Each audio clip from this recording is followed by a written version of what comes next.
Ang arte, ang arte, arte, arte. Ang arte, ang arte, arte, arte. Ang arte, ang arte, arte, arte mo naman. Yay! Hi, hello. Kumusta sa mga arte dyan? Ay, hello. Kumusta sa mga nilalang at mga kahayop-hayupan? Tayo na, pasok na. Pasok ka. Oh, pasok na. Ate, ayaw pumasok. Alika na. Pasok na. Pasok, be. Ay, tagal. ate, Ang ang arte.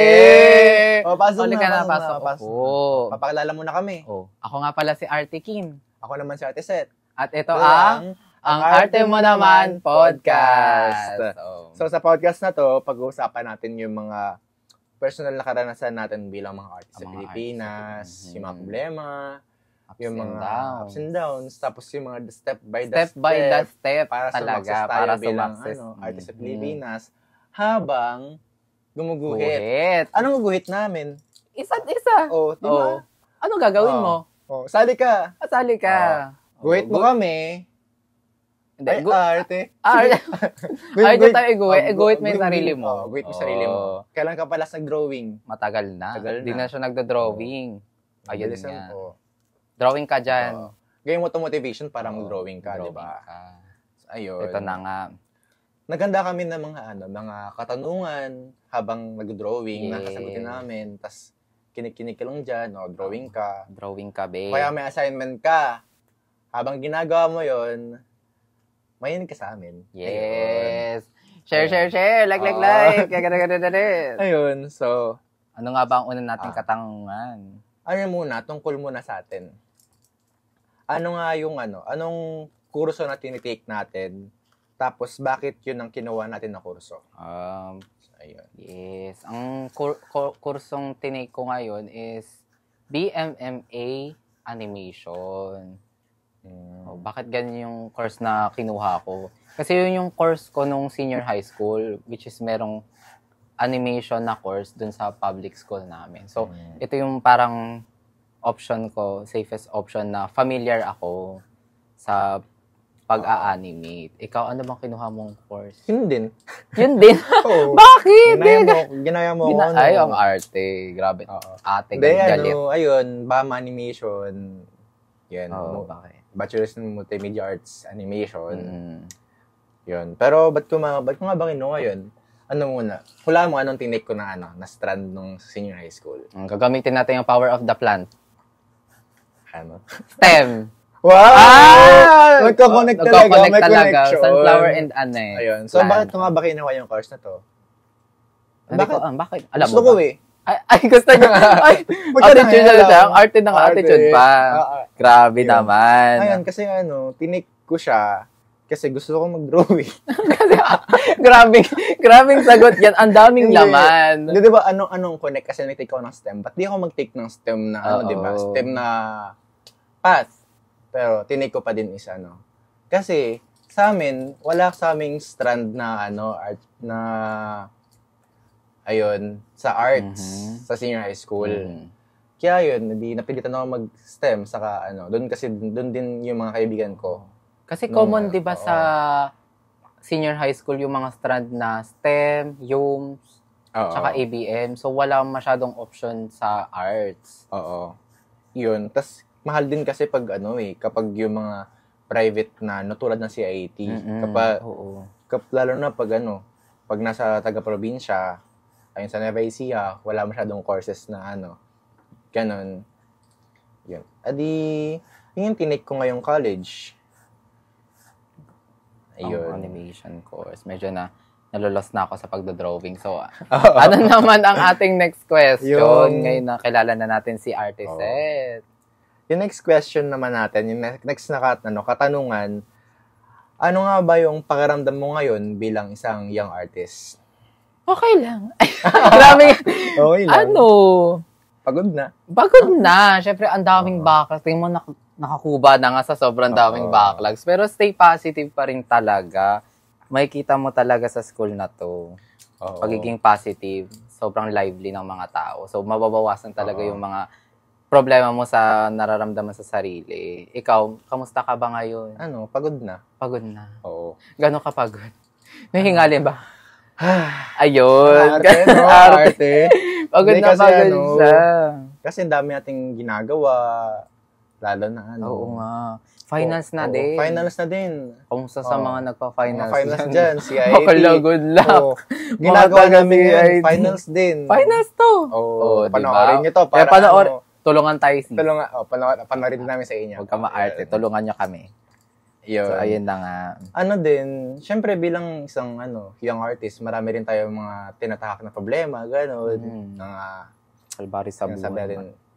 Kadalasan bilang struggling. Bilang young artist, siguro alam mo naman yung makukumpara mo yung sarili mo sa ibang tao. Oo, hindi mawawala yan bilang artist. Comparison talaga. Oo. Yun nga yung isa pa sa mga mali talaga na ginagawa natin kasi kapag bata ka pa, wag mo muna isipin yung ibang tao kasi matagal nilang tinahak yan na yung path na yan. Iba-iba tayo ng path sa buhay. Kanya ka tayong step by step. Iba-ibang hagdan. Iba-iba yung hagdanan natin. Iba madulas. Yung iba spiral. Spiral nga. Sobrang hirap naman ang spiral. Iba tayo ng Kaya mag-focus na sa sarili mo. Focus na lang muna. Sa sariling hagdan. Bata ka pa, young nga, di ba? Young. Bata. Bata pa yan. Marami ka pang time. Oo. Ayun. Marami pa tayong time sa buhay. Ang susunod na katanungan, ano yung mga karanasan mo nung ikaw ay bata pa na nag-joke sa'yo na maging artist? Ito na yung mga childhood memories. Babalik tayo sa childhood. Childhood na naman. Ang memory ko pa naman is parang goldfish. Pero meron akong isang karanasan na natatandaan ko. Which is yung nung bata ako, si mama talaga yung artist. Alam mo kung bakit? Bakit? Lagi siya nagdo-drawing ng isda. Bakit? Hindi ko alam. Kasi nga, nung bata ako, may nakikita akong mga isda na nakapaskil sa mga poster. Tapos tinatry kong i-drawing yun. Tapos ito naman si mama na isang bida-bida na artist. Hindi daw gano'n. Ang arte niya, hindi daw gano'n yung step na pag-drawing ng isda. So pag nagdo-drawing ako ng isda, parang kinikritik niya yun na hindi daw ganyan yung pag-drawing ng isda, gano'n Ellie. So siya, tinitingnan ko siya kung paano siya mag-drawing ng isda. Tapos inisip ko sa sarili ko, paano ko ito mahihigitan yung isda ni mama? Yung isda ni mama. Competitive nga. So, ayun, mga nakailang drawing ako ng isda doon bago ko magets yung isda ni mama. And throughout that stage, ayun na, parang nag-start na ako mag-drawing ng more and more na dumadami na mga bagay-bagay, gano'n. Nag-start din ako mag-drawing doon na nagsimula yung pagtahak mo ng sining. Ayun na nga. Ikaw naman. Kasi, nung kinder ako, sinabi sa akin nila mama, sabi sa akin, pinadrawing daw yung klase namin ng pera. E di ako naman, wala mo na din drawing ko. Ano bang mga, tingin ko drawing mo sapatos? Bakit? Sapatos kasi yun yung ginagamit mo everyday para naglalakad. Malaki yung tulong sapatos. Anong connect sa pera? Sa pera, ginagamit mo currency. Kunwari, mamahalin yung sapatos mo, yun yung pang-trade mo. Di ba? Hindi. Ang dinrawing ko nun, pantalon daw. Sabi ng teacher ko. Taas lang. Alam mo bakit? Kasi nga daw, siyempre, na-curious yung teacher ko, napatanong siya. Ba't din drawing mo? So, explain daw ako. Kasi, sa may pantalon, may bulsa. Sa bulsa, merong wallet. Ano nasa loob ng wallet? Pera! Pera! Mga kaarte! Pera! Ang galing naman. Sobrang clever naman doon. Hindi ko nga naisip na paano maisip yun ng isang bata, di ba? Oo nga. Creative ka na nung bata pa. Oo. Parang, connected siya ngayon sa sa tinatahak ko ngayon Kasi, nung bata ako, sinabihan ako na mag-drawing ako ng pera. Pero di ko sinunod yun. Ginawa ko yun. Nag-drawing ako ng pera sa paraan na gagawin ko. Sa version ko. Hindi sa sinasabi ng iba. Hindi sa dapat ito yung gagawin mo. Iba yung ginawa ko Kasi yun yung gusto kong gawin. Syempre. ma-pride siya.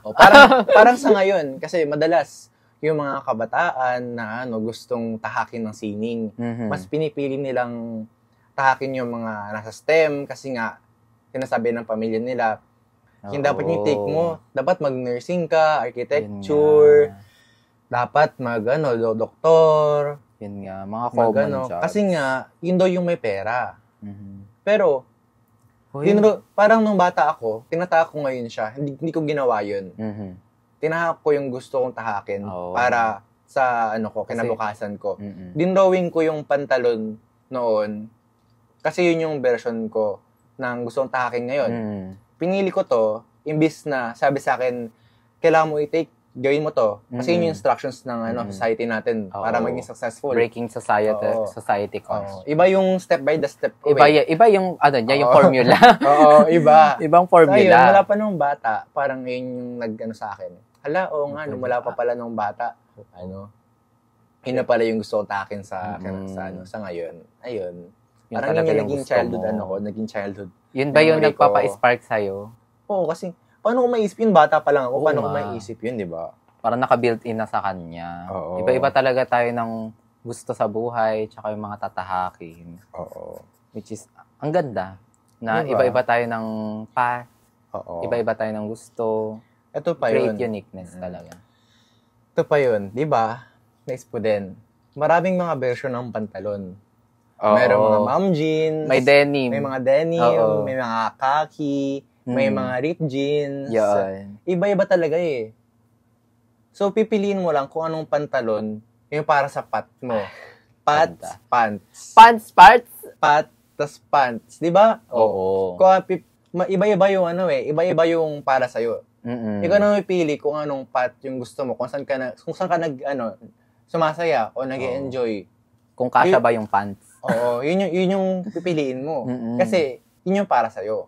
Huwag mo ipilit yung pantalon na pinipilit ng iba na hindi naman kasya. Hindi naman kasya kasi yung pantalon na yan. Puputok yan kapag hindi kasya, di ba? Parang ikaw din. Kasi hindi ka masaya sa buhay mo. Parang maisip mo, pag ginagawa mo yung trabaho na to, kaya sa kinabukasan mo, yun yung ginagawa mo.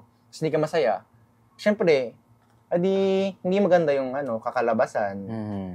Diba? Parang malulungkot ka din, 'di ba?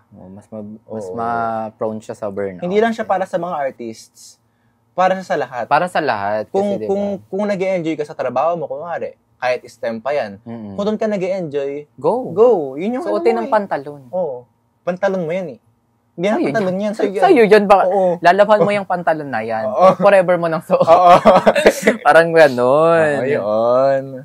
So, doon naman tayo sa ating next na katanungan. Sa susunod naman ng katanungan, ano-ano yung mga hamon na kadalasang hinaharap ng mga young artists? Ayan na. Madami. Lalo na, i-emphasize ko ito yung burnout. Grabe talaga. Kapag yung tuloy-tuloy ka talagang nag-drawing, tas tuloy-tuloy ka nag-work, mafe-feel mo talaga yung burnout. Like, hindi ko na kaya, be. Ikaw na nga. Mga Na-burnout na. Parang ganun. Oo. Isa rin yun sa mga rason ko kung ba't ako medyo hindi na masyadong, nagdo-drawing. Nagre-rest muna ako ngayon. And then, parang china-charge ko yung sarili ko, yung mga creative juices ko para sa mga ibang bagay muna. Tapos, babalikan ko na lang ito kapag ready na ako. Doon talaga. Iyon. Sobrang dami talagang mga mga problema yung tinatak ng mga artists. Hindi lang kasi hindi siya drawing na sinasabi ng iba eh. Kailangan mo ng inspirasyon kasi nanggagaling sa iyo yung singing. Ikaw yung singing. Ikaw nagpo-produce eh. Oo. Like, kapag napagod ka, kailangan mo magpahinga, ganun. Pag walang gasolina ang makina, aandar ba? Wala. Hindi. So, mag-charge. Wag niyong sagarin yung sarili niyo kasi kayo din yung mauubos. Naubos. Naubos pala. Kandila. Naubos siya, nena. Yun. So, pa? Dahil nga doon, ano naman yung mga pwedeng maging motivasyon ng mga tao o mga artists kapag na-burnout? Na-burnout? Tingin ko i-shift natin yung focus natin sa ibang bagay. Kasi ang daming inspirasyon kung titingnan mo lang talaga sa iba. Lalo na sa mga movies. Ayun yung inspirasyon ko. Pag nanonood ako ng mga movies. Ano yung mga pinapanood mong mga ewan ko kung bet nyo tong movie na to, yung The Substance. Ay, gusto ko yun. Sobrang daming mga doon, mga shots na sobrang ang ganda-ganda na parang hindi mo na siya kailangan i-explain yung shot na yun. Parang mafe-feel mo talaga. Kasi yun yung pagiging artist is what you feel. Like, hindi mo na kailangan i-explain siya ng super. So, it's what you feel talaga din. Ako naman, yung mga pinapanood ko, alam mo yung mga Studio Ghibli, gano'n. Ay, oo. Kasi ang ganda nung yung parang scene, gano'n. Yun yung mga inspiration ko ngayon sa art ko. Usually, mga ginagawa ko na art, mga warm, gano'n. Favorite color ko, mga pastel. Yellow, gano'n. Oo. So, dun pala yung inspiration mo. So, yung favorite, movie ko naman is, Your Name Engraved Herein. Ano siya? Comfort. Yun. Panoorin nyo na lang. Comfort movie. Oo.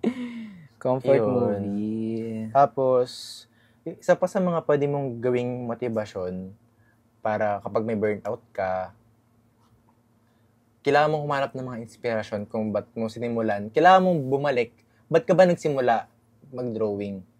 Ba't ka nagsimula gumawa ng sining? Oo. Kasi kung ginagawa mo siya ngayon, kasi kailangan mo siyang gawin, hindi na siya hindi na siya nakakatuwang gawin. Oo. Hanapin mo yung yung nagkapatawa sa'yo, ano yung naging rason mo ba't ka nagsimula.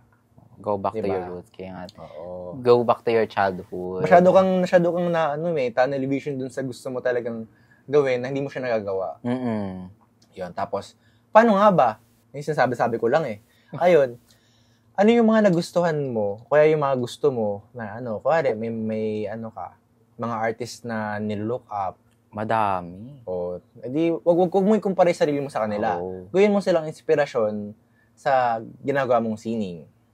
Hindi rin kasi may iwasan yun. Pero, for inspiration talaga. Kung ano yung mga parts na gusto mong sa artist na yun, like, initpick mo and pwede mo siyang implement sa sarili mong arts.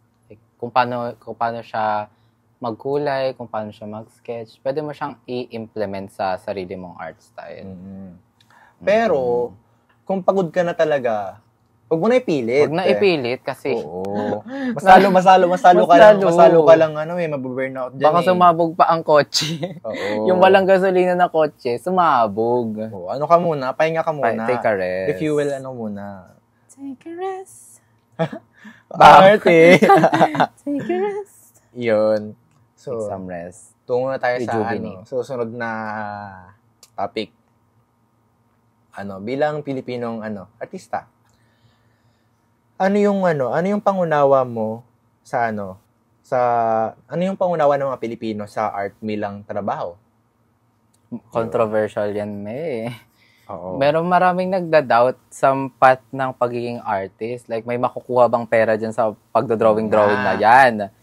Arteset, may nakukuha bang pera dyan sa pagdodrawing na yan? Siyempre, ayun na nga yung mali yung iniisip ng iba. Oo. Yung mentality kasi nila, nasisip nila yung yung starving artist na mentality. Na on some part, patotoo naman siya kasi ganun talaga yung ng society natin sa ng lipunan natin sa art.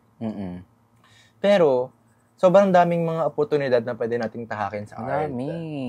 Ayun, inisip kasi nila, art, drawing lang yan Ba't yan yung pipiliin mo? Magugutom ka dyan, ala namang pera dyan. Oo. Pero hindi totoo yun. Sobrang daming oportunidad.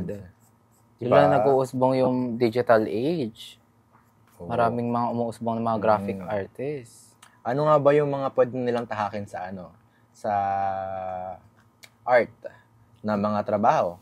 Madami. Open na open yung animation industry, yung mga nag-animate ngayon ng mga movies. Tsaka yung mga graphic design, open na open yung mga paggawa ng mga logo para sa mga brands. Oo. Ayun. Tsaka, ano pa ba? Arteset.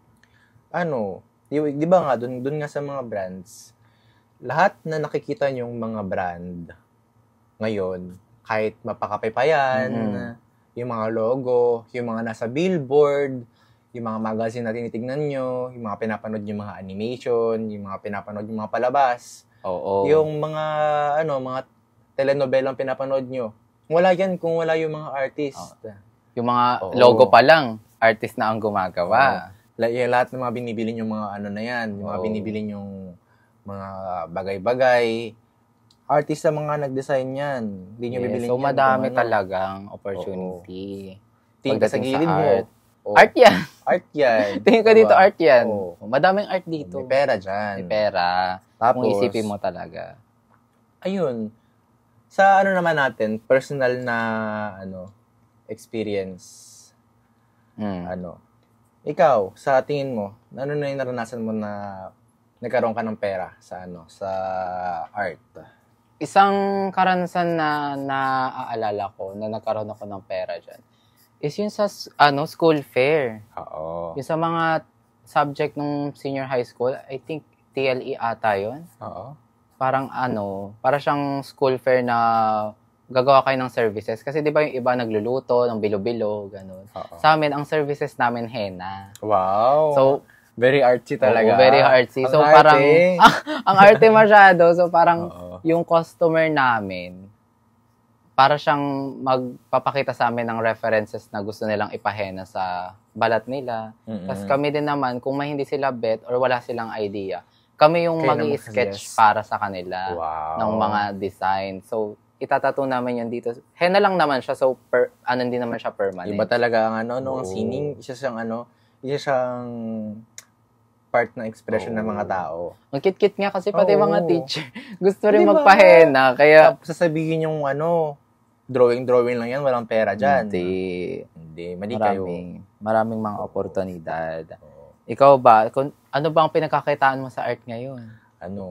Kasi, nung high school pa lang, nag-start ako sa mga mga commission, ganun. Naalala ko pa, may nagpagawa sa nakaklase ko, drawing mo ako, ganyan. Kano lang yun. Kasi bata, pa naman kami nun. Binigyan na daw mga 100 o 150. Okay na yun, kasi pa naman ako nun bata pa naman ako nun Ayun, dinrawing ko siya. Ayun. Yun yung first ever na commission sa akin. Kaibigan ko. Tapos hindi na-display niya doon.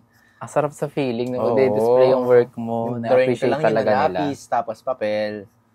Ayun, hanggang may mga nagpa-commission na sa akin na portrait. Doon nag-start na nalaman ko na may pera talaga sa art. Oo nga. Pero syempre, pa lang naman yun Tapos, nag-start ako dumako sa mga commission, ganon. Sa digital. Bale, nag-start ako nung grade 9 na mag-digital art. Tapos, nung mga panahon na yun, edi gumawa muna ako ng mga art account sa social media para ma-advertise ko yung sarili ko bilang isang artist, ganyan. Pero sa simula, walang nagkapagawa sa akin. So, ko nun, pangit ba yung gawa ko? Ba't walang nagkapagawa sa akin? Isa yun sa mga naging motivasyon ko na galingan ko talaga. Ginawa ko, nag-practice hanggang gumaling ako sa sining. Hanggang fully book na. Fully book? Oo. Grabe ang booking. Ako na yung napapagod na, Sobrang dami na ba? Nakapagawa nun. Ikaw na lang talagang mapagod. Sinasabay ko pa yun sa pagiging STEM ko.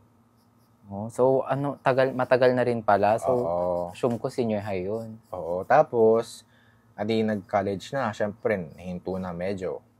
Nahinto na yung mga commission. Pero nag-try ako ng mga art market kung saan yung naglalatag kami ng mga art. Tapos, bebenta namin yun. Convention. Mga sticker, ganon. Mga stand. Yung mga pin, yung mga anik-anik. Yung mga nilalagay niya sa bag niyo. Mga anik-anik. Nag-start na ako mag-ganon. Ayun. Nung una, nabawi ko lang yung pinambayad ko sa renta. Tapos, yung susunod naman nun, nagtuloy-tuloy na siya hanggang nag-step by the step.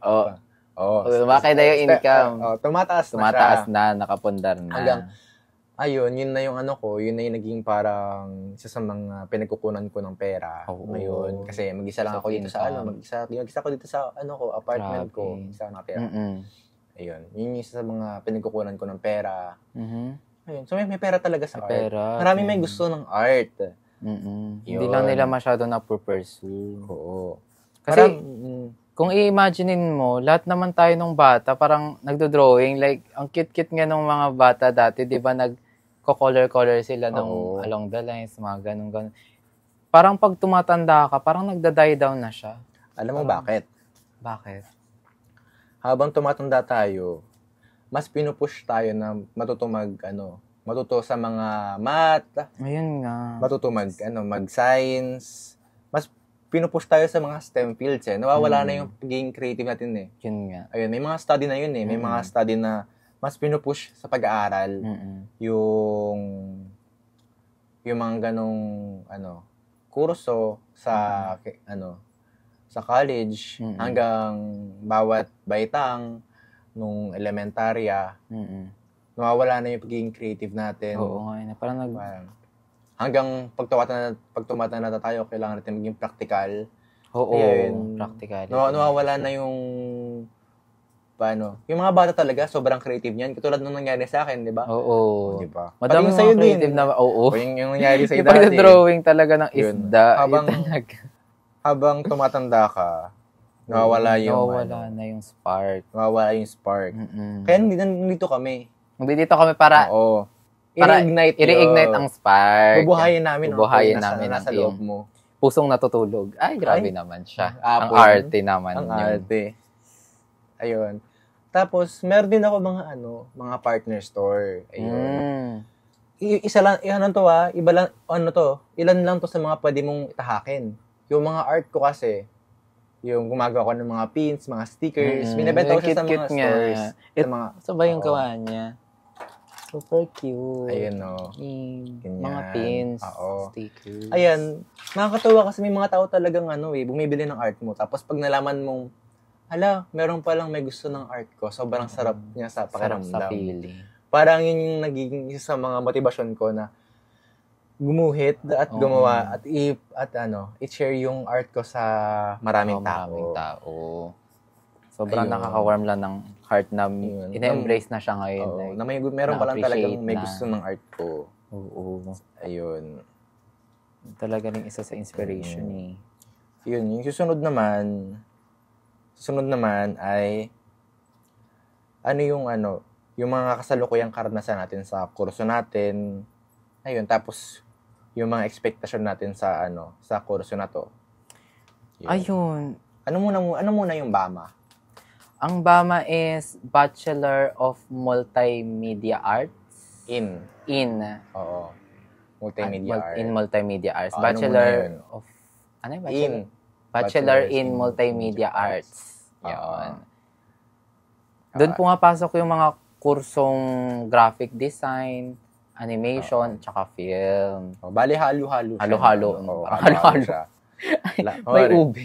Oo. Lahat ng mga titake mo doon. Matitake mo sila lahat para kung sakali, kaya mong i-take kahit anong gusto mong na trabaho. Oo. Diba?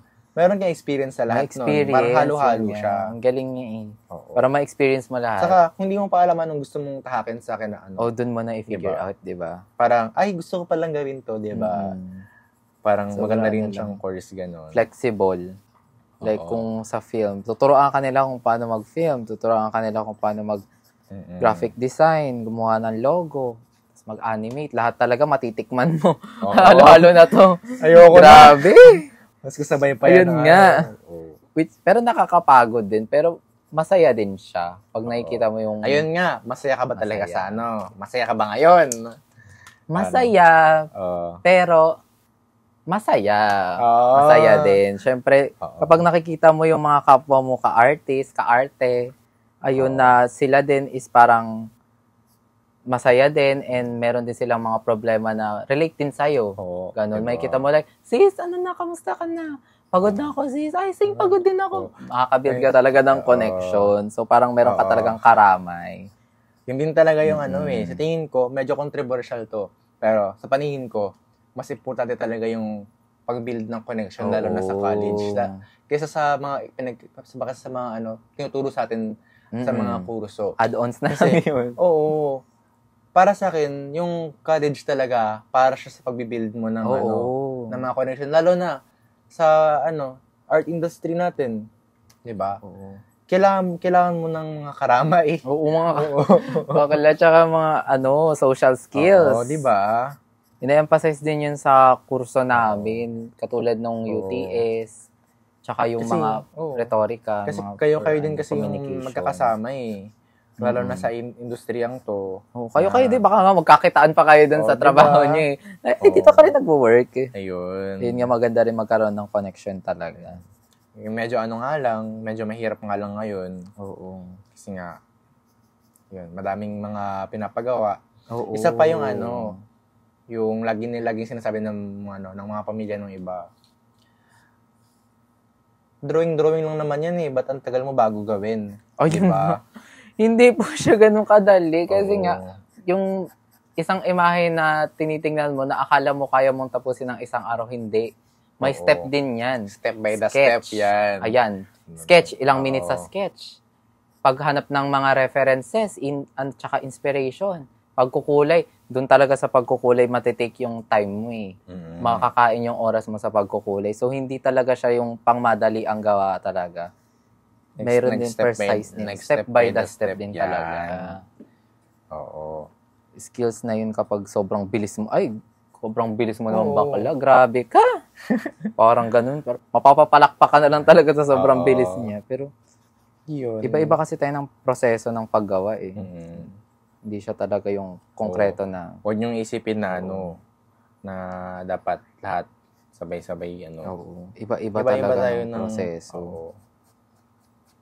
Mahirap talaga. Time consuming talaga. Lalo na yung mga nagbabama dyan. Yung mga nag-3D. Grabe ang... Ay! Sobra. Mga nag-animation dyan. Nakaka-stress. Oo. Kada drawing. Sa mga nagbabalak dyan, mga nagbabalak magbama. Masaya naman. Masaya. Ituloy niyo yan. Andito lang kami para magbahagi ng karanasan namin. Karanasan lang naman. Pero hindi namin kayo tinatakot kasi lahat to, ng hirap namin, parte siya ng namin eh. Oo. Ng growth. Yun nga. Para sa gusto namin. Para pagdating mo sa industriya ng... Ready ka. Ready. Oo. Parang ito yung parang field namin na para i-explore kung ano yung mga kakayanan namin sa course na to. So, ayun na nga. Yun. Kumusta naman dinodrawing mo dyan? Kalahati, pero hati. Charot. Patapos na ako. Hindi pa ako tapos. Bilisan mo na. Patapos na yung kukulayan na kita. Arte. Huwag mo na kulayan. Ang cute kasi ng yung emphasize ko yung sunflower na sa ulo mo. So, habang tinutuloy natin itong guhit na to, ano ang next na katanungan? Ano nga ba yung mga, yung mga pwede mong tahakin nga na trabaho pagkatapos ng college, ng BAMA? Ano yung mga pwede mong anuhin? Ayun na nga, yung marami ring online courses, online job sa mga online ngayon, mga graphic design, mga demand ng create ng logos, and sa animation field. Kaso kailangan ng portfolio doon. So, kailangan i-ready mo yung portfolio. Degree din. Degree. So, maganda rin talaga na meron kang degree. Oo. Para makapasok sa, para industry, ready. Wow. Ready na sa bakbakan. So, ayun. Marami. Ano naman magiging advice mo sa mga gustong mag-take ng BAMA? Ang advice ko sa mga magte-take ng BAMA, wag masyadong although nakaka-stress siya, wag tayo masyadong magpadala sa stress kasi makaka-apekto rin to sa gawa mo eh. So, kailangan gumawa ka ng masaya. Nakangiti. Gumawa ka ng nakangiti kasi parang pag nakaburangot ka, magre-reflect din yun sa gawa mo eh. So, kailangan stay positive lang tayo. Lahat ng mga to is parang challenges lang talaga. Parang mga obstacles. Ma-overcome mo to. Diba? Ika nga nila, walang madaling course. Lahat tayo merong strugglings. Dapat lang. Kasi kung walang struggle, walang growth. Walang growth. Talaga. Dapat, tinatahak mo yung nasa outside ng comfort zone mo. Yes. Emphasize natin ang growth. For our growth. Lagyan ng kulay. Emphasize natin ang growth. Ano pa ba? Sa next natin na katanungan, Kumusta ka? Ayun, sagot na yun. Ano? Okay naman. Carry naman. Sa ngayon, nag-enjoy ka ba sa ginagawa mo? Nag-enjoy pa naman ako. Kailan ka ba last nag-drawing? 2 weeks ago. Wow. 2 weeks ago. Medyo matagal-tagal na rin. Schoolwork ba siya? Mostly schoolworks. Doon talaga. Yun na eh. Pero, tinatry ko na lang sabihin sa sarili ko na, ano rin to, para sa akin din to, yung ginagawa ko ngayon. Oo. So, might as well na i-enjoy mo na rin yung ginagawa mo, di ba? Para, masaya tayong lahat. Wow. Para hindi tayo nakaburangot. Ikaw, kamusta ka ba? Okay lang. Okay lang. Okay lang. Yun. Nag-enjoy naman ako ngayon kasi sobrang dami ng trabaho. Yes. Sa school man, o sa trabaho ko. Hindi na ako nakakapagawa masyado ng art. Hindi na ako nakapag-drawing masyado. Kaya yun, natutuwa ako kasi dahil sa podcast na to, nakakapag-drawing tayo. Oh, diba? Which is nakaka-enjoy naman na isipin. Oh, diba? Parang na din to, parang bonding natin. Bonding diba? experience talaga din. Oh. Connection. Connection, building connection talaga. Yan. Sana nakakatawa din i-drawing eh, no? Oo. Nakakatawa ka i-drawing. Ang cute pa rin dito i-drawing. Yes. Diba? Yun. Kaya kayo din mag-drawing na rin kayo. Draw your loved one. Bilisan na natin yung drawing to. Yes. Malapit-lapit na din. Ano ang next natin na question? Bago natin ipakita yung natin, yung mga gawa natin. Ano yung mensahe mo sa Mensahe mo sa nakababata mong sarili? Nakababata. Ang mensahe ko sa nakababata ko is, kaya mo to. Carry mo to. Kasi, lahat ng mga dagok na naranasan mo ngayon, kayang-kaya mo yan lagpasan. Siyempre. Kasi, sa bata kong self, nagda-doubt kasi yun sa kakayanan niya. So, gusto ko siyang i-boost na kaya mo to. Kaya mo tong lagpasan. So, ikaw. Anong mensahe mo sa nakababata mo? Simula pa nung bata ako. Simula pa ng bata pa ako. Naglalaro. Sige. Hindi kasi, simula pa nung bata ako, nag-i-struggle na ako sa imposter syndrome. Ayun. Kahit ba pinaghihirapan ko yung mga ginagawa ko sa buhay, parang may parte ng sarili ko nung bata pa ako na hindi ko deserve yung mga contest na napanalunan ko, yung mga awards ko. Hindi ko alam, pero nasip ko parang hindi ko naman siya deserve, ganon. Gusto ko lang sabihin, deserve mo yan. Pinaghirapan mo yan. Diba? Tuloy mo lang yan. Huwag tayo maging harsh sa sarili. Kasi tuloy mo lang yan, deserve mo yan. Deserve mo yan. Deserve mo yan. Ate mo Huwag naman, kang maarte. deserve mo yan. Deserve mo yan. Pakapi ka naman. Ay, sorry. Nakapala dito. Wait lang, sabay tayo. Pakapi ka naman. Kokopan, baka naman. Cheers muna, isa pa. Cheers. Ayun na nga. Are you ready? Go. Wait lang. Okay. Pakita muna namin sa amin. Sa amin muna. Bago sa inyo. Gusto nyo sa inyo muna. Uy, di pa tatapos Ilang minutes lang to. Baka mag-judgeries kayo sa dyan. kanila muna. Sa kanila muna? Sige, ito. Isa, dalawa, tatlo. Ibang kami style. Are you ready? 1, 2, 3. Ang cute naman! Okay. Grabe na. Ginawa mo kuman makara. Parang akong tapa rin. Parang ako nagtatap dyan ng mga anik. Ayan. So, ayun. Dito na po tayo. Maraming salamat pagsama sa amin. Sana nakapag-drawing ka. Sana nag-drawing ka, di ba? Para hindi lang kami dito.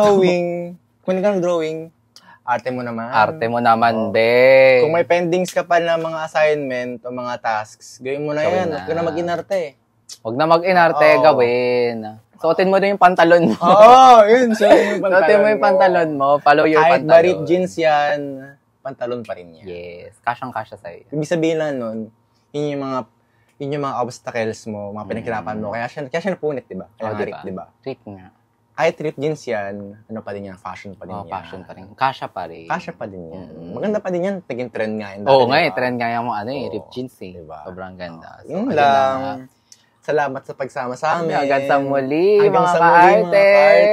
At sa muli, ito ang Arte Mo Naman Podcast. Bye!